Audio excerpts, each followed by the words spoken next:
Welcome to the home classes by Dr. Ravijot Sandhu. Tip of the day is read autobiographies of famous people. जी हाँ बच्चों, जितनी भी हो सके घर पे बैठकर आप ऑटोबायोग्राफीज फेमस लोगों की पढ़िए, क्योंकि तभी आपको पता चलेगा कि बचपन से लेकर अभी तक कितनी मुश्किलों का उन्होंने सामना किया है, कैसी परिस्थितियों का सामना किया और हर चैलेंज को उन्होंने कैसे ओवरकम किया। आपको खूब मोटिवेशन मिलेगा। अब्दुल कलाम जी की जैसे विंग्स ऑफ फायर आप पढ़ सकते हैं, तो आप भी एक दिन ऊंचाइयों को ज़रूर छुएंगे। उनको अपना रोल मॉडल्स बनाइए, कोशिश करते रहिए। बच्चों, 10th क्लास की केमिस्ट्री का लेसन की शुरुआत करने से पहले आप एक बार 1 मिनट के लिए ब्रीदिंग एक्सरसाइजेज ज़रूर कर लीजिए। Take a deep breath in and out. अपने हाथों को ऊपर स्ट्रेच करते समय take a deep breath in and out. खूब ऑक्सीजन को अंदर जाने दीजिए अपने लंग्स के सारे एल्वियोलाइज ताकि खुल जाएं, और CO2 और सारा जो आपकी अनवांटेड गैसेस हैं उनको बाहर निकाल दीजिए। Okay, so a very good morning children. So let's start with our chemistry of class 10th। बच्चों, केमिस्ट्री में आपको 5 चैप्टर्स पढ़ने हैं 10th क्लास में। पहला चैप्टर है chemical reactions and equations.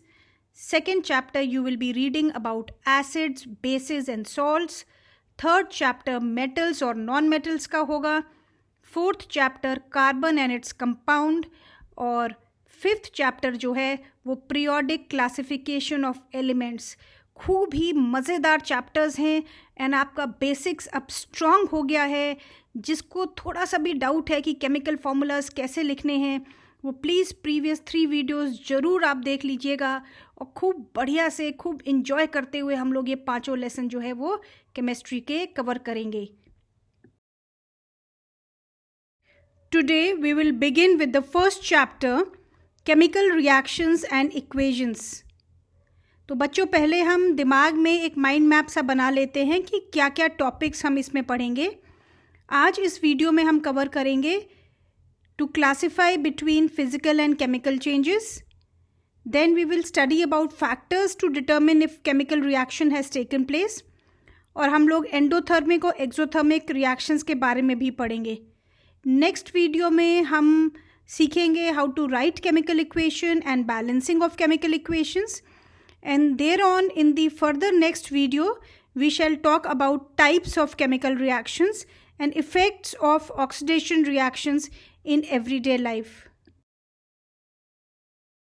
After watching this video, certain learning outcomes will be achieved. The learner classifies changes as physical and chemical on the basis of their properties, explains what is a chemical reaction, writes factors which determine whether chemical reaction has taken place, and classifies chemical changes as endothermic and exothermic. बच्चों, इस chapter में आगे जाने से पहले let us revise थोड़ा सा 9th में जो हमने पढ़ा था, that what are the differences between physical and chemical changes. तो बच्चों, colour, hardness, rigidity, fluidity, density, melting point, boiling point, ये सारी फिजिकल प्रॉपर्टीज़ होती हैं। तो यदि इन प्रॉपर्टीज़ में कोई भी चेंज आता है तो हम कह सकते हैं कि ये फिज़िकल चेंज है। अब जैसे आप नीचे चित्र में देख रहे हैं, लेफ़्ट साइड में मैंने सॉलिड में बर्फ़ का एक टुकड़ा और ग्लास में पानी रखा हुआ है और कुछ यहाँ पे गैस के वाटर वेपर्स का चित्र बना हुआ है। तो ये तीनों हैं तो पानी का ही रूप। तो इंटर कन्वर्जन ऑफ स्टेट जो यहाँ पे दिख रहा है वो फिज़िकल चेंज में आएगा। क्यों? क्योंकि no change in composition and no change in chemical nature of the substance. कोई नया पदार्थ नहीं बना, no new substance is formed, तो इसलिए ये फिजिकल चेंज हुआ। अब राइट हैंड साइड में देखिए, बर्निंग हो रही है, तो बर्निंग केमिकल चेंज है। हम केमिकल चेंज में क्या देखेंगे? Number 1 most important, new substance is formed. तो ये कह रहा है कि बर्निंग केमिकल चेंज क्यों है? Because one substance reacts with another to undergo change in chemical composition, and second, chemical change brings change in chemical properties of matter and we get a new substance. तो ये बातें आपने ध्यान में रखनी है जब ये चैप्टर में आगे आप बढ़ेंगे. और एक बड़ा ही इंटरेस्टिंग सा सवाल आपके लिए मैं छोड़ रही हूँ कि during burning of a candle both physical and chemical changes take place. Can you distinguish these? बच्चों, हमारे डेली लाइफ में कुछ सिचुएशंस जो हैं उनके चित्र मैंने यहाँ पे दिए हुए हैं, उन पे एक बार गौर करते हैं. पहले चित्र में देखिए, अगर हम दूध को गर्मियों में बाहर कमरे में रूम टेम्परेचर पर छोड़ दें तो क्या होगा? उसने तो फट ही जाना है. आगे देखिए, एक तवा रखा हुआ है और उस पर कितना जंग लगा हुआ है. ग्रेप्स फर्मेंट हो रहे हैं और खाना पक रहा है नीचे. बड़ा स्वाद खाना है. इस स्वाद खाने को जब आपने खाया तो हमारा वो खाना जो है अंदर बॉडी में जाकर डाइजेस्ट हो जाएगा. और हाँ बच्चों, लास्ट चित्र में आप देख रहे हैं कि हम लोग रेस्पिरेशन कर रहे हैं. तो इन सब चित्रों में कुछ कॉमन क्या सिचुएशंस हैं? कॉमन चीज़ क्या है कि nature and identity of the initial substance, उनमें कुछ बदलाव आ गया है. Some new substance has been formed. तो बच्चों, ये जो है ये फिज़िकल चेंजेस नहीं हुए, ये सारे के सारे हुए केमिकल चेंजेस. जी हाँ बच्चों, जब भी केमिकल चेंज होगा तो हम कह सकते हैं कि ज़रूर कोई केमिकल रिएक्शन हुई होगी. To understand what a chemical reaction is, let us consider a very fundamental reaction for formation of water molecule. क्योंकि पानी है तो जीवन है, तो चलिए इसी से हम लोग शुरुआत करते हैं अपनी. तो आप देख रहे हैं बच्चों कि इसमें जो केमिकल रिएक्शन नीचे लिखा हुआ है उसमें मैंने लिखा है 2H2 + O2 gives 2H2O. मतलब पानी बनने के लिए ये आवश्यक है कि 2 molecules of hydrogen, that means molecular hydrogen हमें चाहिए, और 2 मॉलिक्यूलर हाइड्रोजन जो कि आप यहाँ पे देख रहे हैं. और ईच मॉलिक्यूलर हाइड्रोजन जो है that is made up of further 2 hydrogen atoms. तो इसका मतलब कुल मिला के यहाँ पे हमारे पास हो गए 4 हाइड्रोजन एटम्स. ठीक है. और ये जब कंबाइन करेंगे ऑक्सीजन मॉलिक्यूल के साथ तो O2 जो है वो आप देख रहे हैं मॉलिक्यूलर ऑक्सीजन. तो मॉलिक्यूलर ऑक्सीजन जब मिलेगा 2 मॉलिक्यूलर हाइड्रोजन के साथ तो 2 मॉलिक्यूल ऑफ वाटर बनेंगे. तो जो पानी का जो आपने 2 चित्र देख रहे हैं, एक H2O का ऊपर है और एक नीचे है, तो उसमें आप देख रहे हैं कि ऑक्सीजन जो रेड कलर से दर्शाया गया है वो अलग अलग हो गया है. तो एक ऑक्सीजन के साथ 2 हाइड्रोजन आके जुड़ गए हैं और दूसरे ऑक्सीजन के साथ बचे हुए 2 हाइड्रोजन जुड़ गए हैं. तो इस तरीके से जो है वो वाटर मॉलिक्यूल बनता है. तो हम लोग ये कह सकते हैं कि मॉलिक्यूल जो बना वो कलेक्शन ऑफ एटम्स होता है which is held together by chemical bonds.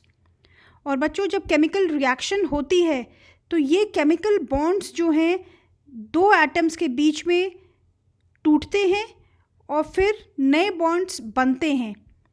तो ये जब भी बॉन्ड्स टूटेंगे और नए बॉन्ड्स बनेंगे तो इसी को हम लोग कहते हैं कि ये केमिकल रिएक्शन हो रहा है. एक्चुअल केमिस्ट्री में जो है हमने अभी इसमें दर्शा दिया है सिर्फ, लेकिन बच्चों आपको ये इमेजिन करना होगा कि जैसे अगर हमने बीकर लिया है और उसमें हम कोई भी रिएक्शन कर रहे हैं तो वो हर जो मॉलिक्यूल है कैसे टूटेगा, वो आपस में बाउंस कर रहे हैं. ठीक है ना. और जितना ज़्यादा हम रिएक्टेंट डालेंगे उतना ज़्यादा बाउंस करेंगे, वो एक दूसरे के साथ इंटरेक्ट करेंगे और फिर जो है वो टकराएंगे. और इस तरीके से कुछ जो मॉलिक्यूलर ऑक्सीजन और हाइड्रोजन है इनके बॉन्ड्स आपस में टूटेंगे और ये नए बॉन्ड्स बनेंगे. तो इस तरीके से केमिकल रिएक्शंस होती हैं. हमारी बॉडी में भी इस टाइम पे भी, आपकी बॉडी में भी बहुत सारी केमिकल रिएक्शंस हो रही होंगी. Every second thousands of reactions are going on. So chemical reactions हर जगह हो रही हैं बच्चों. तो हम लोग एग्जिस्ट ही नहीं करते अगर केमिकल रिएक्शन नहीं चल रही होती बॉडी में, और रादर मैं ये कहूँगी कि यूनिवर्स ही नहीं एग्जिस्ट करता अगर रिएक्शंस नहीं होती। तो आई होप आप लोगों को हल्का आइडिया लग गया होगा कि केमिकल रिएक्शंस क्या हैं। केमिकल रिएक्शन को और अच्छे से समझने के लिए हम एक एक्टिविटी समझते हैं। तो पहले आप ये दिमाग में रखिए कि जब भी कोई केमिकल चेंज होता है, दैट मीन्स कोई नया सब्सटेंस बनता है, तो आप कह सकते हैं कि यहाँ केमिकल रिएक्शन हुआ होगा। तो एक्टिविटी 1.1 को समझते हैं एनसीईआरटी की, बर्निंग ऑफ मैग्नीशियम रिबन। तो एक छोटा सा टुकड़ा मैग्नीशियम रिबन का जो फीती के रूप में मिलता है, जब आप लैब में जाके इसको करेंगे तो आपको और मज़ा आएगा। तो अभी सिर्फ ऐसे समझ लीजिए और सोचिए कि वर्चुअल लैब में आप कर रहे हैं। तो उसको फीती को पकड़ के हमें सैंड पेपर से अच्छे से रगड़ना है, खच खच खच करके, ताकि ऊपर जो एक ऑक्साइड की लेयर बन जाती है तो वो हट जाए। और फिर टोंग से आपने उस मैग्नीशियम को पकड़कर टेस्ट, जो आपका बर्नर है, बर्नर को थोड़ा सा टिल्ट करते हुए पकड़ेंगे और उसकी लौ में हम मैग्नीशियम को जलाएंगे। लेकिन इसके जलाने से पहले आप बिल्कुल एक छोटा सा जो है यहाँ पे इसके नीचे वॉच ग्लास रख लेंगे, ताकि जलती हुई में से जो भी कोई राख गिरेगी वो वॉच ग्लास में गिरेगी। तो इसको सावधानी से आपने टीचर्स की मदद से उनकी निगरानी में ही करना है इसको।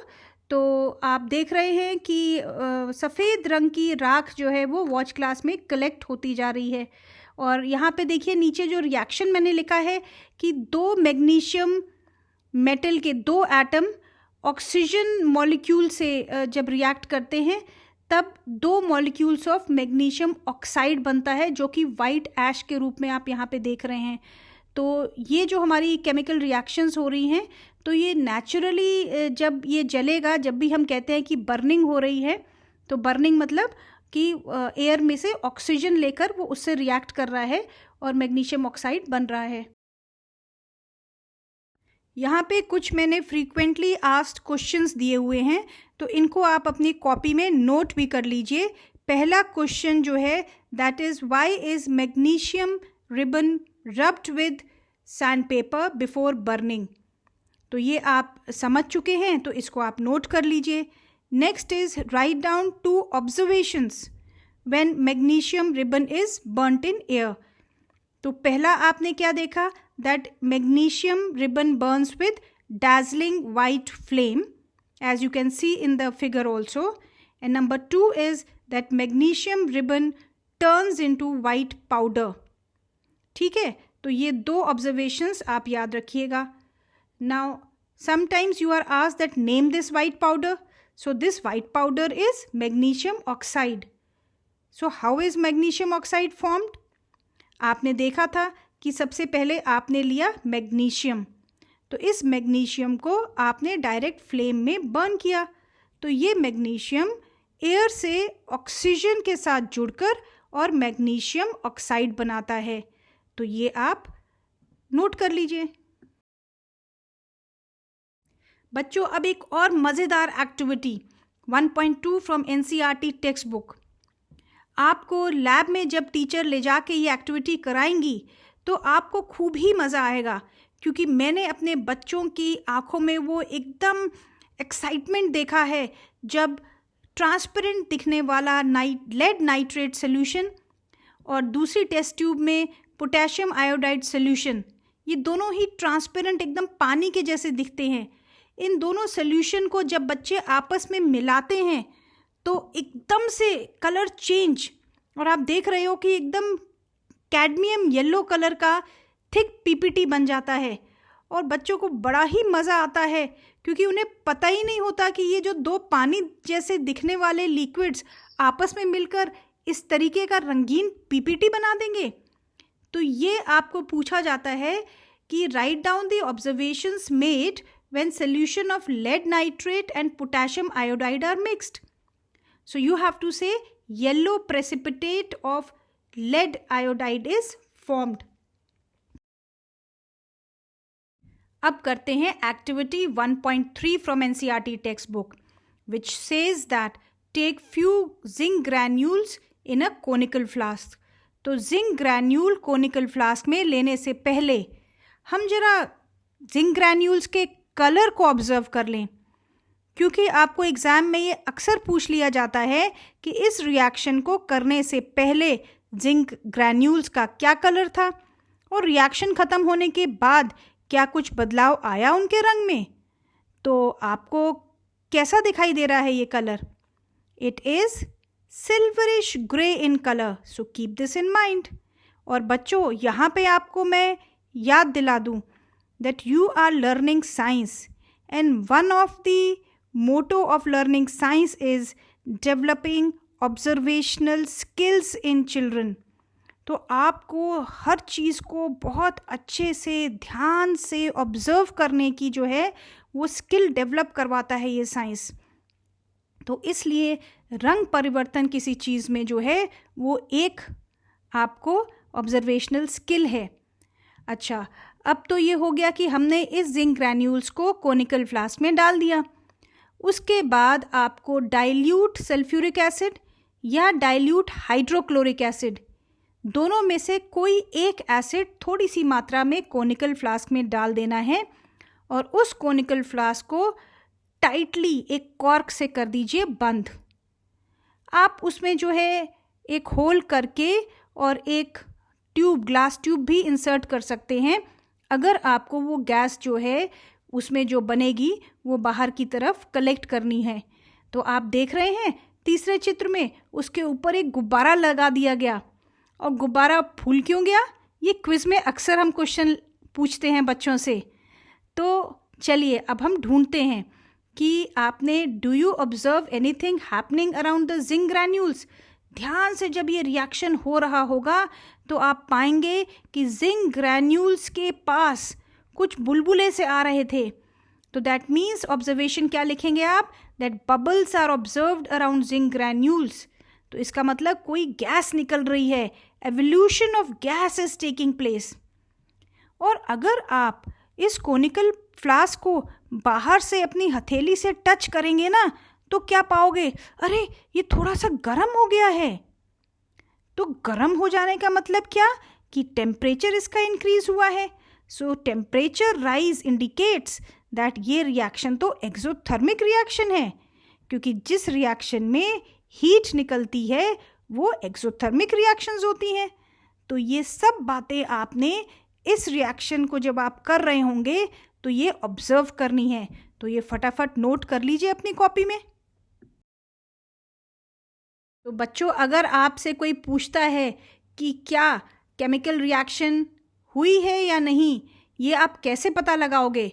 तो अब आपको ये तीनों एक्टिविटीज़ करके ये अंदाज़ा हो गया होगा कि आपको 4 ये जो ऑब्जर्वेशंस दी हुई हैं, अगर कोई चेंज इन स्टेट होता है तो आप कहोगे कि यस केमिकल रिएक्शन हुई है। चेंज इन कलर हुआ, जैसे कि लेड आयोडाइड बना था एकदम से येलो कलर बन गया, तो that means that was a chemical reaction. Evolution of gas, जो आपने अभी जिंक ग्रैन्यूल्स डाले डाइल्यूट सल्फ्यूरिक एसिड में तो हाइड्रोजन गैस बनी, तो that means chemical reaction has taken place.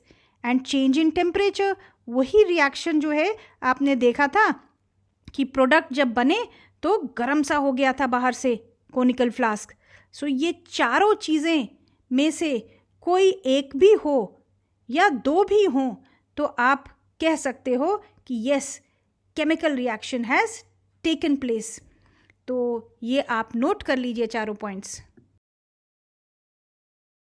4 observations जो आपने देखी जिससे आप पता लगाओगे कि केमिकल रिएक्शन हुई, उसमें चौथा पॉइंट क्या था बच्चों? Change in temperature.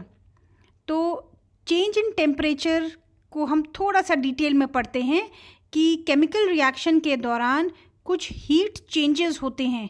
या तो हीट निकलती है, तो आपका जो बीकर है या कोनिकल फ्लास्क है जिसमें भी रिएक्शन हो रहा है, तो आप ऑब्जर्व कर सकते हो कि वो बाहर से गर्म हो गया। That means heat is evolved. और कई बार हीट जो है वो एब्जॉर्ब भी हो जाती है। तो चलिए पहले हम करते हैं एक्सोथर्मिक रिएक्शंस। एक्सो मीन्स रिलीज। तो जब हीट निकलती है और गर्म हो जाता है हमारा रिएक्शन मिक्सचर, तो हम कहेंगे ये एक्सोथर्मिक रिएक्शन है।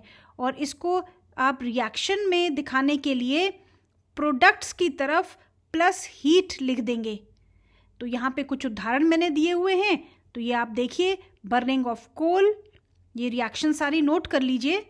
तो जब कोई भी चीज़ जिसमें कार्बन होता है अगर वो जलता है, जलना मीन्स हम O2 लिखेंगे अपनी रिएक्शंस में। बर्निंग इन एयर में से ऑक्सीजन जो है वो मिलता है जब किसी भी रिएक्टेंट कार्बन से, जैसे यहाँ देख रहे हैं आप, तो CO2 बना। So that is an exothermic reaction. वैसे ही burning of natural gas, methane का रिएक्शन देखेंगे तो भी आप पाएंगे कि वहाँ पे lot of heat is produced. अब नीचे आइए तो फॉर्मेशन ऑफ वाटर, जो हमने शुरुआत की थी अपने इस वीडियो की, तो जब पानी भी बनता है बच्चों, तो then also lot of heat is generated. और जब खाद बनता है, जो वेजिटेबल मैटर जो कि कंपोस्ट में परिवर्तित होता है, तो भी हीट जनरेट होती है। और रेस्पिरेशन के दौरान जब हम लोग श्वसन क्रिया करते हैं तो lot of energy is produced.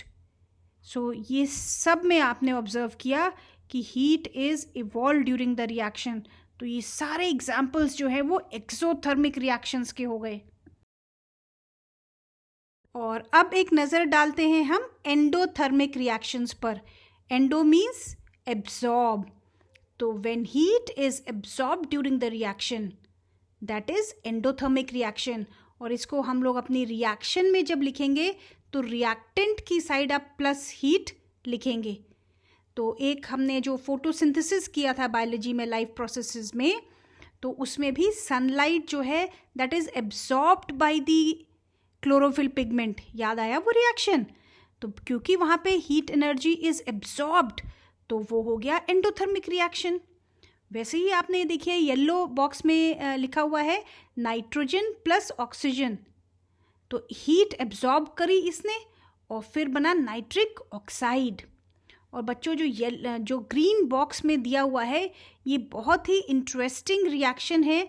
और ये एक केवल ऐसा रिएक्शन है जो बहुत आसानी से जब आपके स्कूल खुलेंगे और आप जाएंगे लैब में करना अपने टीचर की मदद से, तो आप लेंगे 2 ग्राम बेरियम हाइड्रोक्साइड सॉलिड के रूप में और उसमें आप 1 ग्राम अमोनियम क्लोराइड डाल दीजिएगा, वो भी सॉलिड क्रिस्टल्स होंगे। और दोनों को जो है आपने ग्लास रॉड से कस के मिक्स करते रहना है। और जब आप कस के मिक्स कर रहे होगे, सडनली आप देखोगे bottom of the test tube, जब आप अपनी हथेली से छुओगे तो आप पाओगे कि अरे ये तो बहुत फ्रीजिंग कोल्ड हो गया। तो ये बहुत ही अचंभित होने वाली एक चीज़ जो है आपको नज़र आती है और आप उसको महसूस कर सकते हैं। तो बच्चों ये लैब में आप करके देखिएगा कि किस तरीके से हीट जो है वो एब्जॉर्ब हो रही है। तो ये सारे रिएक्शंस हमारे एंडोथर्मिक रिएक्शन के हो गए। So now it's assessment time. अब देखते हैं आपको कितना समझ में आया। तो ये एनसीईआरटी के एग्जाम्पलर प्रॉब्लम्स में से ही मैंने कुछ एमसीक्यू यहाँ पे आपको दिए हैं। तो आप आराम से इंग्लिश को समझते हुए और जो आपको यहाँ पे कॉन्सेप्चुअल नॉलेज मिली है इस वीडियो से, उसको समझते हुए आप ये एमसीक्यू सॉल्व करिए। Take 5 minutes and solve there are total 5 MCQs. तो चलिए इनको करना शुरू करिए। So children, if you have finished with the first 2 MCQs, so here you have next 2 MCQs. One is that you have to recognize the endothermic process, and in the 4th MCQ you have to decide which of the following are physical or chemical changes. बच्चों 5th MCQ का statement पढ़कर घबरा मत जाना। हाँ, थोड़ा लेंदी ज़रूर लग रहा है, बट प्रैक्टिस करवाने के लिए मैंने यहाँ जानबूझकर इसको रखा है, क्योंकि कई बार एग्ज़ाम में ऐसे सवाल आ जाते हैं। तो आंसर तो बहुत सरल है, हाँ थोड़ा सा धैर्य रख के आराम से उसकी इंग्लिश समझिए और आंसर ढूंढ लीजिए। I am sure you will get the answer right. तो सही आंसर्स जानने के लिए नेक्स्ट वीडियो ज़रूर देखिएगा। Happy chemistry learning. Take care children.